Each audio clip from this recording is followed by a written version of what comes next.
You called down the thunder, well now you got it. So run, you cur. Run! Tell all the other curs the law's coming! You tell them I'm coming! And hell's coming with me, you hear? Hell's coming with me!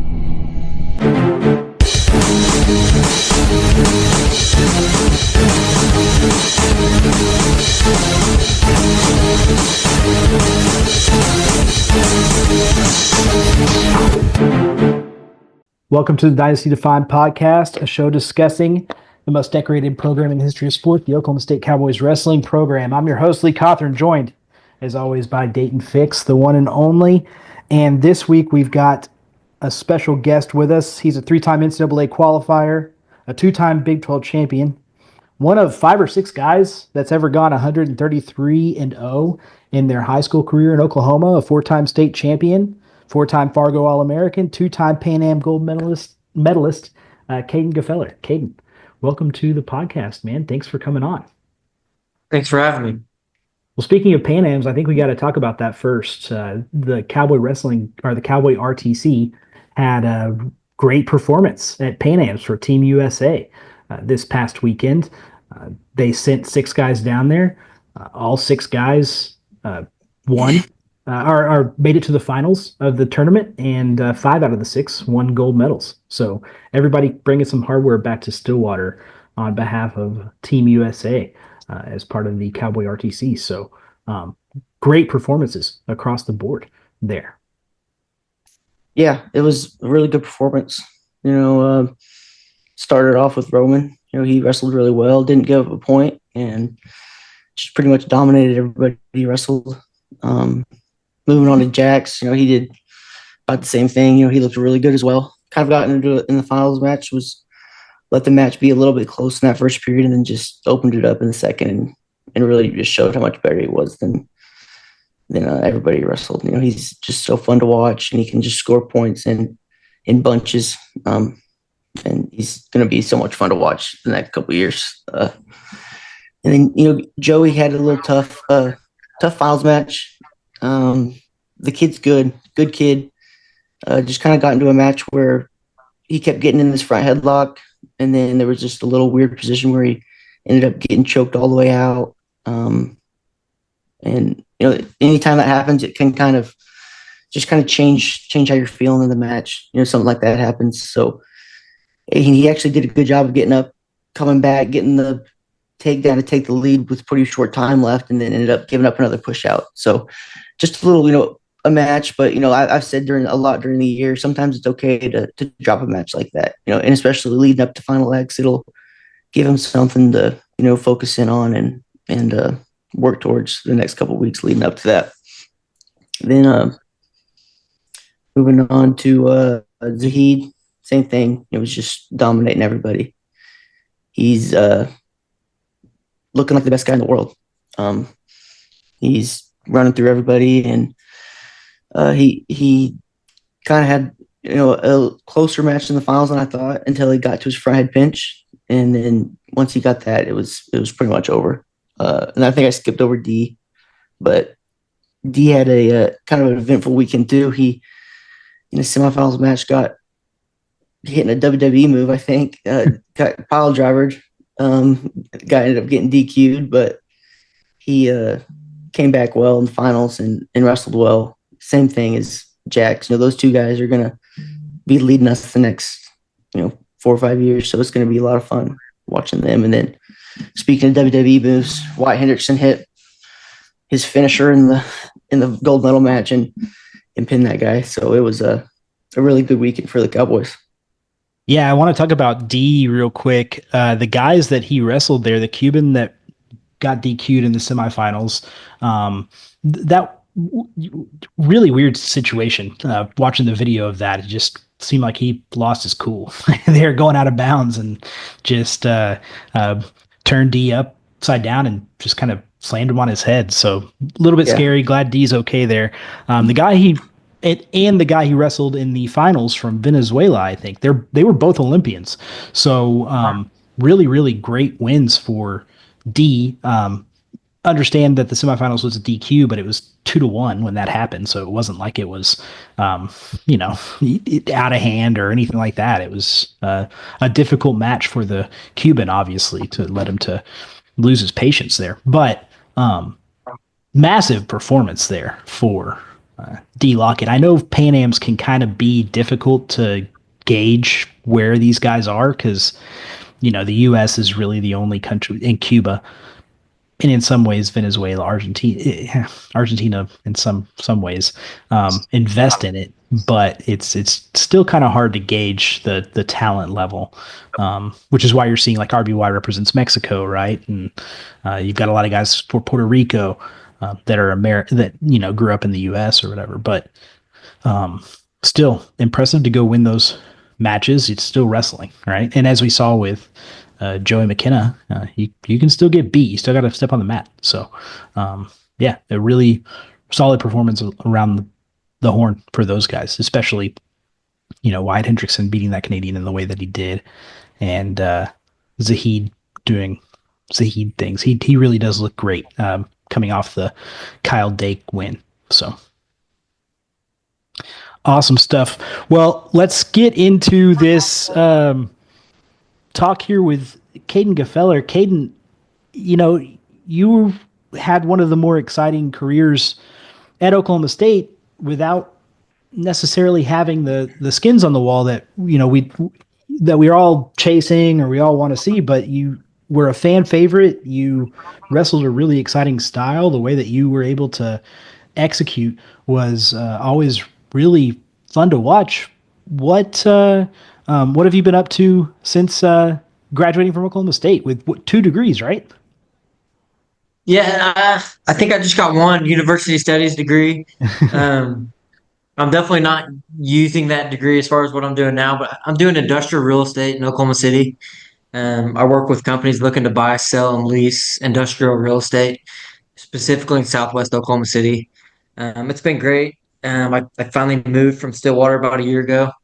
I got a house east Oklahoma City on some land, and it's about 25 minutes away from work, so it's not as far as a commute. Driving an hour to work, an hour back is pretty rough, especially when you got a little girl at home.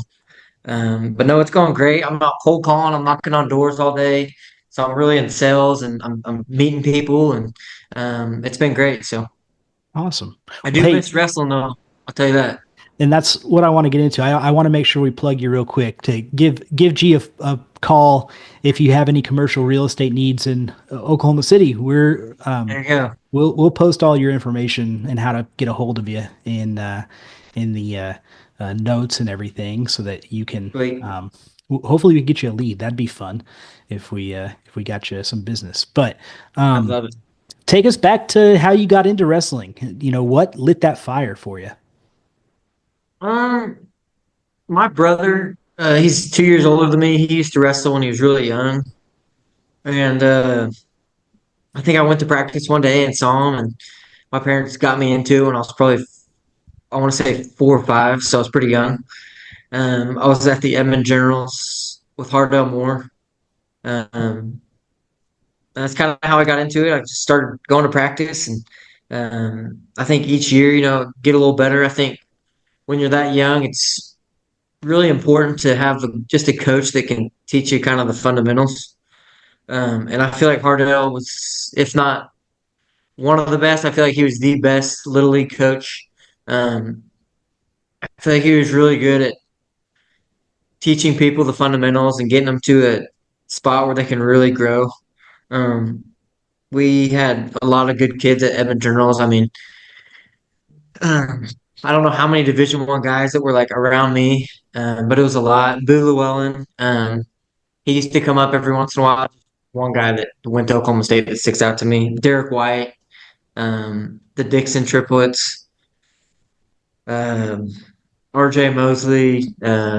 We had a lot of guys. I mean, you're just around a lot of guys, and that obviously helps when you're practicing with good workout partners, especially, when you're 7, 8 years old. But no, it was great. Yeah, so we went to the Edmond Generals and then continued to get better each year and started winning some stuff. And then each year just continued to grow. So it was good. It flies by.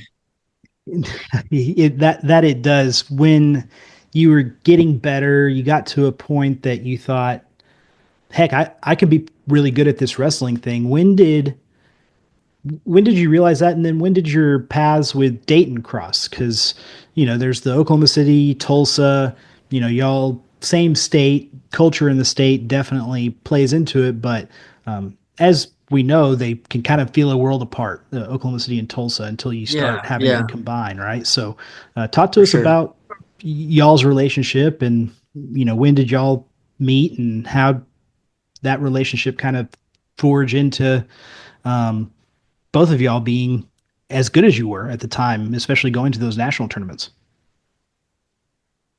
I think we first time me and Dayton, I call him Dwayne, but the first time we met was at schoolboy national duels. You get your team Oklahoma at different age groups, and um, we went to schoolboy national duels, and we both did pretty good. And ever since then, we just started hanging out and got really close and started practicing together. And you do 2 years of schoolboy and then 2 years of cadet. So we really just kind of, ever since that first year of schoolboys, I would say we just became best friends and hanging out and watching basketball together and, you know, just hanging out and not necessarily just wrestling. We would do a lot of things together. So it was good. It's good to have a best friend, that is a good person and also has the same goals as you. So So with that, setting goals and um, again, as you're starting to realize, heck, we're pretty good at this. When did that turn into? Yeah, this is going to be something that we can make a career out of. This is something I'm going to be able to go to college off of. All of that stuff. I mean, because this had to have been, heck, at some point early high school, right? Because you're both going through your careers undefeated in Oklahoma at this point, and um, there's a there had just tell me about that point when it flipped over to, oh yeah, this is serious, this is a thing that we're going to be um, really really good at this. I think for me, when we started going on that schoolboy stuff and doing really well, and then I think it was eighth grade year. You go to Fargo and you win Fargo national championship, and it's kind of like, all right, that's a pretty big tournament, and it's got the best guys in the country, and I won that heading into my freshman year, and I would say that was a switch for me. I used to play all sorts of sports, and I think I quit. I think I started focusing just on wrestling in eighth grade. So Wow.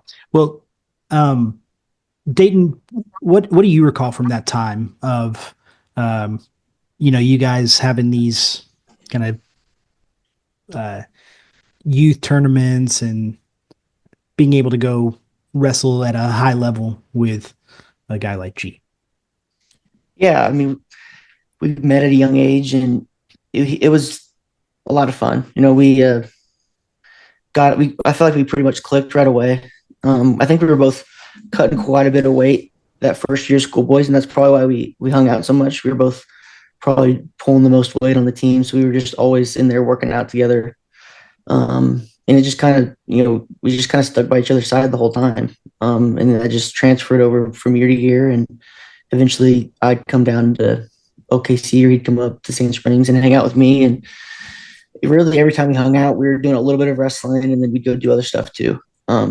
And we just, I think that it really developed a fun style for us. We really focused on, just scoring a lot of points and having fun. Anytime we were around each other, we were just rolling around in the room. And I think that really helped us both develop a style that was really good at scrambling. And a lot of my scrambling ability, I would say, I contributed to rolling around with Kaden whenever we were young, because we just would get in these crazy scrambles, and that would just transfer over to my actual wrestling.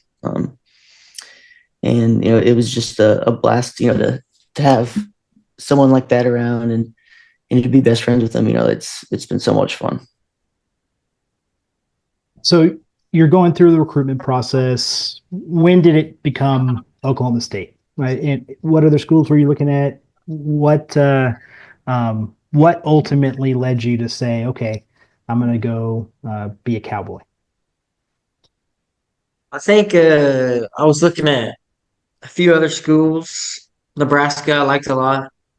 Um, I can't remember where all I went. I think I went to North Carolina, uh, several others, but Coach Smith didn't really let me. He didn't really let me take any visits anywhere else. It's just like you're going to be a Cowboy, and I always wanted to be an Oklahoma State Cowboy. So I think it might have crossed my mind to go to Nebraska or another school, but ultimately I was always going to be an Oklahoma State Cowboy. I'm a diehard Oklahoma State fan, not just wrestling. I'm a diehard Oklahoma State football fan and all things Oklahoma State. So um, I think that there was no other place that I would have went. So Did you grow up that way? Are you a yeah, I grew up that way, being an Oklahoma State fan. I used to just get in heated battles at school with OU fans, and um, the rivalry between Oklahoma State and OU is very real to me and very personal. Yeah, So I was super glad we won that last Bedlam football game. That I think I started crying, real tears. But yeah, that's I think something shared, especially if you were or if you were watching with your dad. I had that experience where it's just like, oh my gosh, this is amazing. Yeah, Dayton, probably the same thing, right? Like one of the best days of my life was that day. Well, I mean, let's talk about that a little bit too. Then Bedlam, you faced a lot of really high quality opponents in your career in Bedlam, right? Willie McDougall, Davian Jeffries, Dom. I'm totally blanking on his name. Dom Demas. Dom Demas. I mean, you faced a lot of guys who OU was kind of using to promote, right? Willie just is transferring for his last year this year, but there's a lot of talent that you've faced in Bedlam, and it seemed to always kind of come down to is Kaden Gfeller going to be able to pick up a win here, and bonus points. It seemed like it was always really important in the Bedlam Bulls that you were a part of.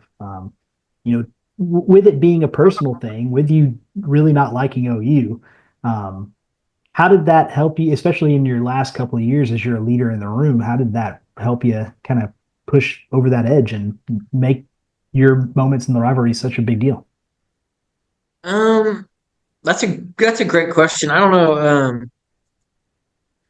Looking back on it, I didn't ever lose to OU, but I don't think that I went in like thinking of it as a fan. More or less, I was just prepared for the match, and I don't think I ever really used that personal hatred towards the University of Oklahoma. I didn't use that. I don't think that was crossed my mind before a match. It was just I don't know. It's kind of weird, but it didn't cross my mind. It's just obviously it's a big environment. You want to go win, but um, like I said, when I'm watching like the Bedlam football game or any other sport Bedlam, I'm pretty into it and pretty heated. But I don't know. I guess it's just different when you're out there competing. Uh, obviously you want to beat everybody you face, but um, at the end of the day, it's just a match. So you got to go win. That's what I try to do. So amazing. Well, okay, so let's walk back then. You've committed to Oklahoma State. John Smith wouldn't let you go anywhere else. I understand. Derek White coming back to Stillwater probably helped a bit on that, right? Because he was at Nebraska when you were getting recruited, and then he transferred back. Your redshirt year, you had some massive wins in that first year that you were on campus. You pinned Nick Lee, who went on to be a couple-time national champion. I think you beat. This was your redshirt freshman year. You beat Bernie Truax, But like, I guess, what was your welcome to Stillwater, welcome to college wrestling moment where you're in the room, you're coming in as this undefeated, hotshot recruit, top 5 recruit, all that stuff. Um, you you're sitting behind Dean Heil, kind of know that you're gonna redshirt. Yep. But then you go to these open tournaments and you perform at an extremely high level. Like, walk us through when the moment was that, like, oh yeah, I'm like legitimately a top tier guy in this weight or in these weight classes in this sport. Yeah. I think the summer we got there was really good. I think I was at a really good point in my career. Like right when I got there, we had went to Fargo and I ended up missing weight at 130. I tried to go 138 and I missed it by point 0.1. I weighed 138.1. End up I had to bump up to 145, which had like a lot of good guys, Sammy Sasso and Brayton Lee. It was a stacked weight, and I bumped up and did really well. I made the finals. I ended up losing a close match in the finals, but I think after that tournament, coming back and being around all those guys in that room, it really helps you elevate pretty quickly when you're wrestling with those top tier guys.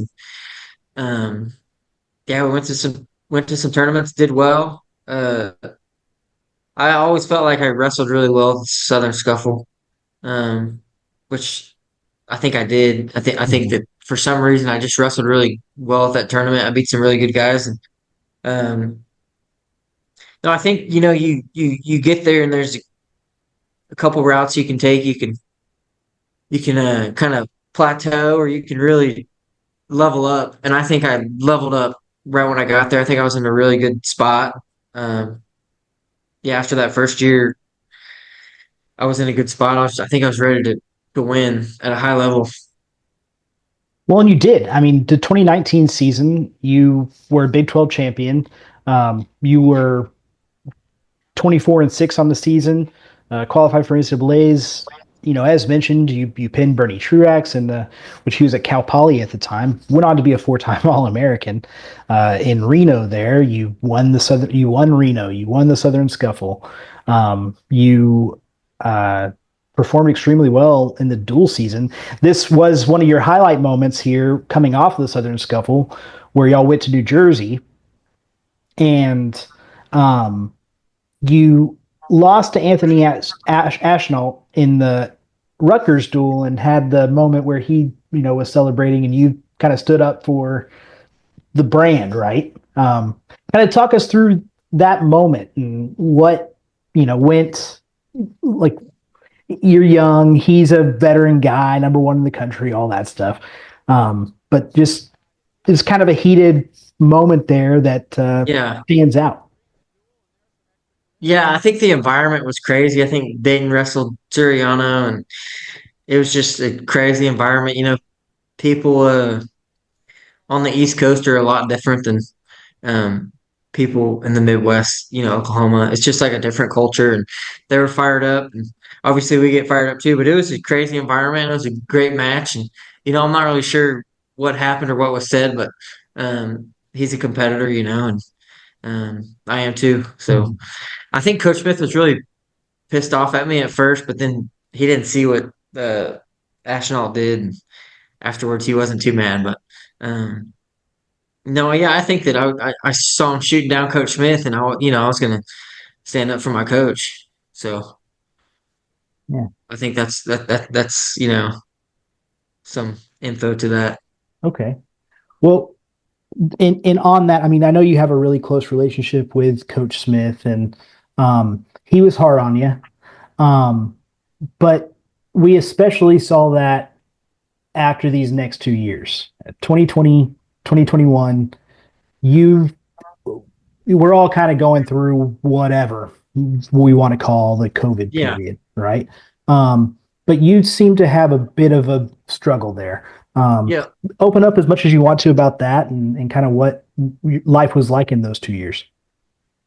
Well, I think that once you get out of the house and you're living on your own and you're independent, there's a lot of choices to be made. And I think that my time at Oklahoma State, I didn't always make the best choices. And even when I messed up pretty bad or, made a poor decision, Coach Smith was always there to pick me up. He was super hard on me, and there were um, some heated discussions you could call them. But he was a coach that always had your back and very old school. And I really, me and Coach kind of had a love hate relationship. And looking back on it, I wish I could have changed some of the decisions I made. I feel like I could have accomplished a lot more. But you learn from those things. And um, Coach Smith, yeah, I think that we were really close. Obviously, growing up, I think um, being an Oklahoma guy and you kind of relate with them a little more. But no, during the COVID times, it was just weird. It's just a weird time for everybody, and maybe I wasn't around the best people. And I think that what they're doing at Oklahoma State right now with the culture and um, David Taylor at the helm, I think being around good people that um, are doing the things right and doing things you should be doing is pretty key. Especially, like I said, when you're living on your own. I think that I might have gotten around some people that weren't making the best decisions, and that um, severely impacted my career. I think that um, I didn't always make the best decisions, but one thing I did do is I always showed up. I would always go to practice, regardless if I was feeling like not very good. Um, I would always show up, and I think that just showed a lot of heart. Like in my matches, sometimes I would get pretty fired up because I knew, the backstory of I wasn't always making the best decisions, but I always showed up and I worked hard. Um, and I think that showed in some of my matches. I would come through big in some matches, and some matches I wouldn't. And I think that a lot of that reflects back on, you can't live a certain lifestyle and expect great results. You just can't. Especially my freshman year, redshirt freshman year. I think I was number 6 seed at the NCAA tournament, and I really felt like I had beaten almost every guy in that weight. Besides the number 1 and 2 guys, which we talked about, Anthony Ashnall. But then I go 0 and 2, and I just think that stuff like that is, if you're religious, that's God telling you, you can't make those decisions and get the results you want. Um, I don't know, because I've never wrestled like that ever, and that was terrible, and um, I didn't change even after that. I still, I still wasn't always making the best decisions. I would try, I think, for the most part, but I think at that level, Division I college wrestling, you got to be very dedicated and committed, and you have to do all those things right in order to be a top guy. You know, I think I had the talent. I just didn't always make the best decisions.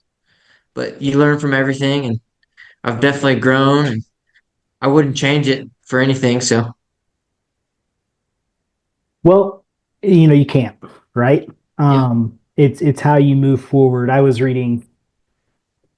This is a tangent, so I apologize in advance. But I was reading through. I've been reading through the Bible. Not the most religious guy in the world, but I have faith in Christ, our Savior, all that stuff. But I was in Exodus when God tells Moses, I am who I am. And I was thinking about that, and I kind of thought, like,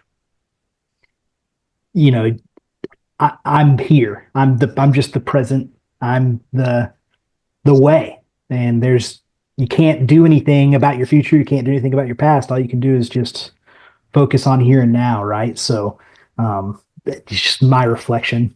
But with that, in segueing it into this discussion about your life, you come out of 2021. They asked you to cut a lot of weight, and you did.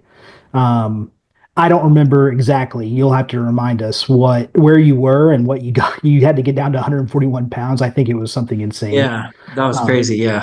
and you did it, and you clearly like pay. I mean, you did it for the team, right? Yeah. And I think that really exhibited or not exhibited, it cemented your spot in the hearts of the fans. And then you come out in 2022, and you're the old Kaden Gfeller, right? Like people are really excited to watch you. You're pinning guys. You're wrestling a really exciting style. You have a great season. Um, at that time too, I think, was this about the time that you were becoming a father? Yes, 2022 was. Yep. I found out I was having Charlotte, my little girl. She's 3 now.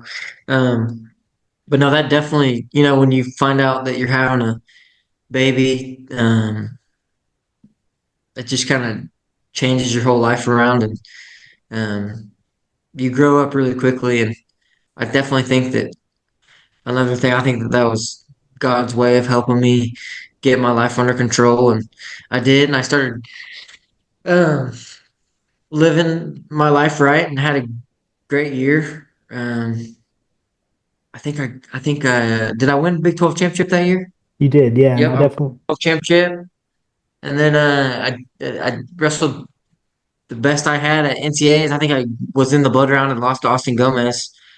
Um, I think I lost to that Iowa guy in the second round, the Max Murin. For some reason, the matchup was not good for me. He's extremely strong and stayed in good position, and he had beat me in the Iowa duel too. Um, but no, I wrestled back and made the blood round, so I didn't achieve my goal, and I don't think that. Uh, uh, I think when I was young, like 20, when I first got there, my first year and my redshirt year, I think I was a different person. Truly, like I just felt like I was wrestling extremely good, and then I shattered my ankle pretty good. Um, one year, I can't remember what year it was. I was wrestling in a ranking match. I cut a bunch of weight and wasn't living my life right. And my perennial tendons, it's like these 3 tendons in your ankle that keep it in place.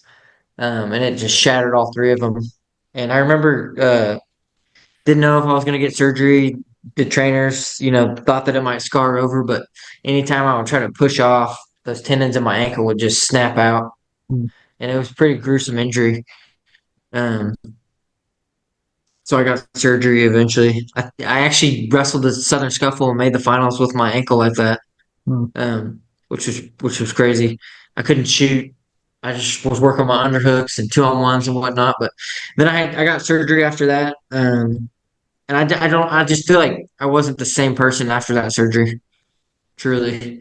But I think it's such a grind in college wrestling. After 4 or 5 years, it kind of takes a toll on your body. So I want to talk about that 2022 Big 12 championship run. Yep. You've exercised some demons. You're wrestling extremely well. Like, yeah, Max Muir, whatever, a couple others, right? Like, I think you only had 2 losses up to Okay. the Big 12 championship. Yeah, you did. You lost to Max Murin, and you lost your first match of the year to Jaden Abbas out in Palo Alto, Yeah. who you pinned in the NCAAs. So it kind of worked. Yeah. Yeah. I got my weight really bad that duel. But you, in his first duel of the season, yeah, you had to get down to 149, right?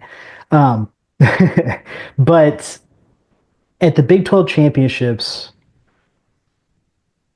like I said, Kaden Gfeller's back. And there are moments in that championship match where, and there's video of this, and I think y'all have talked about it before, but Daton is cheering you on. And I think at points he was your biggest cheerleader period in this season. Daton, can you talk through some of the emotions and some of the pride that you felt in Kaden at that time, and what was going through y'all's relationship and all that stuff. Yeah. So, I used the term best friend earlier, but it's really not even best friend. Like he's a brother to me. We've been brothers since the first day we met. We've been really close. So obviously I want to see him succeed and accomplish his goals. So yeah, I was one of his biggest cheerleaders for sure. I always wanted to see him do well, and during those years when he might have not been making the best choices, and obviously that it didn't translate very well to his wrestling as well. That was hard. It was hard on him, and obviously since it's hard on him, it's hard on me because I want to see him do good and see him accomplish his goals. So just seeing him get back on the right track and live the right lifestyle and have some success that year, it was I love to see it. It was awesome year for him, and I just wanted to be there for him, any way I could. And, I just wanted to let it be known to him that, I was proud of him for turning everything around and getting back to that point. Because I know how hard it could be. Once everything starts to kind of spiral, it could be hard to pick yourself back up and get back on the right track. And, I was just super proud of him for doing that. And for you, G, I mean, obviously, you've got a baby on the way. You've got you're just all the other things that you're doing there, living right, all that stuff. When was the mindset shift for you that was like, okay, I can continue to spiral, as Daton just said, or I can dust myself off and come out here and compete and just try to be the best version of myself? I don't know if there was like a certain scenario that I remember where I was just, like clicked. I think that definitely when I found out I was having a baby could be a big reason why I started living my life right. Like I said, you find that out and it's like um you got to start making the right decisions because being a good father and a good dad is important to me, and it was important to me before I even knew what it was like having kids, and I just knew I always wanted to be a good dad. Um, right now I'm a girl dad. I got two little girls, and um, hopefully I can have a boy because I want them to get out there and get scrapping. But um, no, I think once you receive that news, it's like you just got to grow up and enough with the stupid decisions and stupid things you're doing. You just got to shape up, and I don't think it was a hard decision to make at all. That's amazing. After that season, I believe is when we met, and I remember it very clearly. But I remember we're in Detroit at the after party, and you were like, I don't know if I'm going to come back for another year. You're like, I'm going to go get a job, or I got a I'm having a family. And Dayton's mom came up to you and was like, you're staying, you're coming back. Now that we have NIL, we're going to make this work. Right. Yeah. And, I think that the allure of the job and being done with wrestling it took hold, and you went off and did that. You went and got a job, and you were working, and then the season got close. Talk through that call when all that happened. In that conversation, and then coming back to wrestle. So I went to work for RX Medical. It's a company in Oklahoma City that Greg Oplotnik runs. He was a couple-time national champion from ECO, and it's a great company. And I went to work there and started doing CPM machines, these devices you'd put on people after they had total knee surgery and total shoulder surgery. And I did that all summer. I think I maybe started in like April or maybe May, and did it May, June, July, August. And then I think I can't remember who called me, maybe Caldwell or Coach Smith. I remember they were all calling me and saying that we want you back. And at the time I weighed 200 pounds. and it's like the middle of August, maybe late August, September, October. See, maybe I came back in September. I don't remember, but I weighed 200 pounds and 50 pounds overweight. What I wanted, 149, and I just started working out and practicing, and um, got my weight down pretty quickly, and ended up. Coach Smith kept telling me I was going to wrestle 149, and I think I had it made up in my mind I was going to wrestle 157, and I ended up wrestling 157, and I think one of the first matches, the home matches, I wrestled Daton Lee, who at the time was number one in the country, and beat him. And I think after that, Coach Smith said, "All right, you can go 57." So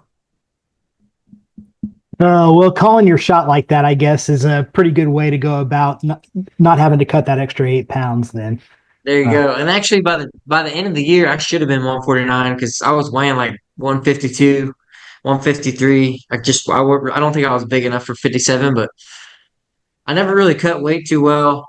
I don't know. I just maybe discipline and what I'm eating, but I just that 1 hour weigh-in is no joke, and um, I definitely think when I didn't cut weight, I wrestled better. you're you definitely had your share of adversity in your career with the um, injuries as well. I know a lot of people don't know in 2022 you were dealing with quite a few injuries, and I think that was probably what led to you saying, I'm just going to go to work, right? Yeah, And then in 2023, of course, got your shoulder injured. It was always something different too, but you got your shoulder injured there in the first round of the NCAA tournament. yeah, that hurt. That was one of the most disappointing things, the most disappointing thing in my career because um, that's Charlotte was born. She was probably 6 months old or so, and so I'm actually taking care of a baby while practicing. I would go to practice and then I would get a babysitter during practice and then go take care of her the rest of the day. So really, that last year, I mean, I did everything right. I really did. I was by far the best year. I was wrestling good. I think I was 7 or 8 in the country, and made the Big 12 finals and wrestled Frantic. He beat me. It was a close match, and then I go to NCAAs, and I was really in a good spot. And that first match in overtime, I landed on my shoulder, and I don't know, it was weird. They raised my arm, and I've never hurt my shoulder before, and I couldn't raise my arm, and it was just a shitty feeling. The next round, I get beat by a Andonian, which I think would have been a great matchup for me. I think it was a great matchup, and I was pretty out of commission with my shoulder. I couldn't raise my arm, and they tried to shoot stuff in it to numb it up, and it didn't work. And then you go to sleep and you got to wake up, and I was debating on if I should wrestle or not, or injury default. I ended up wrestling and got pinned the first match of the next day by the Iowa State kid who I've beat several times in the year, pretty handily. And that was my last match ever. So that is just an atrocious way to go out, especially after having done everything right. And shit, I think I could have won the damn thing that year. But didn't work out that way. And like we said, you can't go back and change things. So what you learned along the way. I mean, Andonian, that was an interesting matchup for sure. I thought uh, that kid's strong. That would have been an interesting because I think tactically you're better. So it would have been interesting to see how. Yeah, it would have been a fun match for sure. There would have been lots of points scored, I think. A high scoring match. Yeah. Well, with all of that, I if y'all can reflect for me a bit, I mean, with y'all being so close, what's the story about your time together at OSU that fans may not have heard that is appropriate here for the podcast?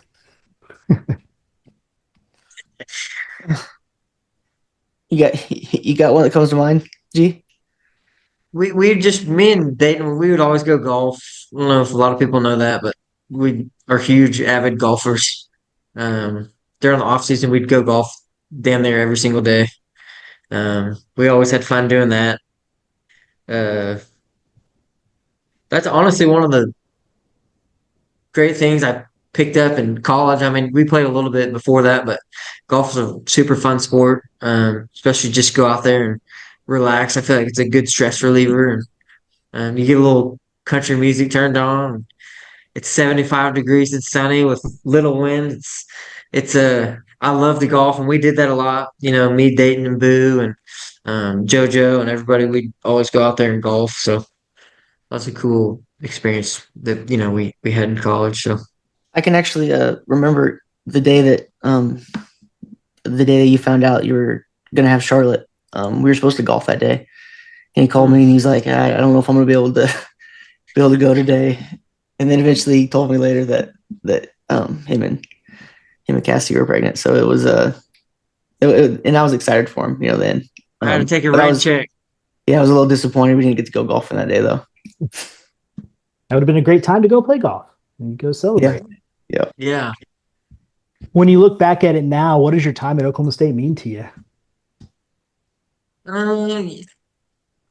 It means the world to me. Like I said, I'm a diehard Oklahoma State fan. To this day, hopefully, I can continue to succeed in my career, and I'd like to become a donor. I love all things Oklahoma State, and I just purchased season tickets for football for the first year this this year, so we're gonna go to the games. And but no, my as far as my journey at Oklahoma State, like I said, I wouldn't change it for anything. I loved all the coaches that were there and helped me get through some stuff, and I owe them a lot because some of the decisions and choices I made, they could have just kicked me to the curb, and they didn't. So I'm grateful for that. And, I'm grateful for the people that I met there, the great teammates and lifelong friends, and Dr. Cook. He was the academic advisor. He and Jonine, they were great. Everyone was great. I met my wife there. Now we got two little girls, and I had such a great time there, and it really helped me grow into a good young man. So I'm very appreciative for my time at Oklahoma State. I love that. I think we're going to leave it at that, Kaden. Really glad that you have been able to find success, and not surprising, considering you climb a mountain, and once you crest that thing, you start to look for your second one, right? There you go. And being a good father and a contributing member of society and all that stuff is where you're at now, and we're just climbing that mountain, right? So I love to hear it, and really appreciate everything that you sacrificed for Oklahoma State, and glad that it came back around for you. And Dayton, do you have anything you want to leave us with before we sign off? No, just that I'm always proud of Kaden, and he's my brother, and I love him. So love that. Yeah. Well, hey, Thank you guys. any commercial real estate needs you have in the Oklahoma City area, you reach out to Kaden Gfeller. And if you're looking to play a quick 9 here as we get into Twilight Golf, then I think you could probably find him. There you go. One thing with having kids is I don't think I've golfed in coming up on 2 years, but I'm getting back out there this year, so I'm excited. All right. Yeah, I'm the same way, man. I live on a golf course, and I don't get to get out there. And I just want to hang out with that kid. But he's turning 3, so we're about to get out there. Okay.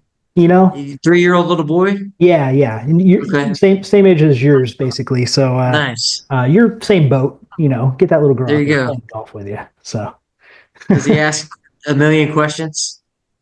Yes, but I can't understand him. So I mostly just guess what he's saying, and we have great conversations about nothing. It's amazing. There you go. Awesome. All right, guys. Thank you for having me. Yeah, thanks for coming on, and we'll have you again soon. And yeah.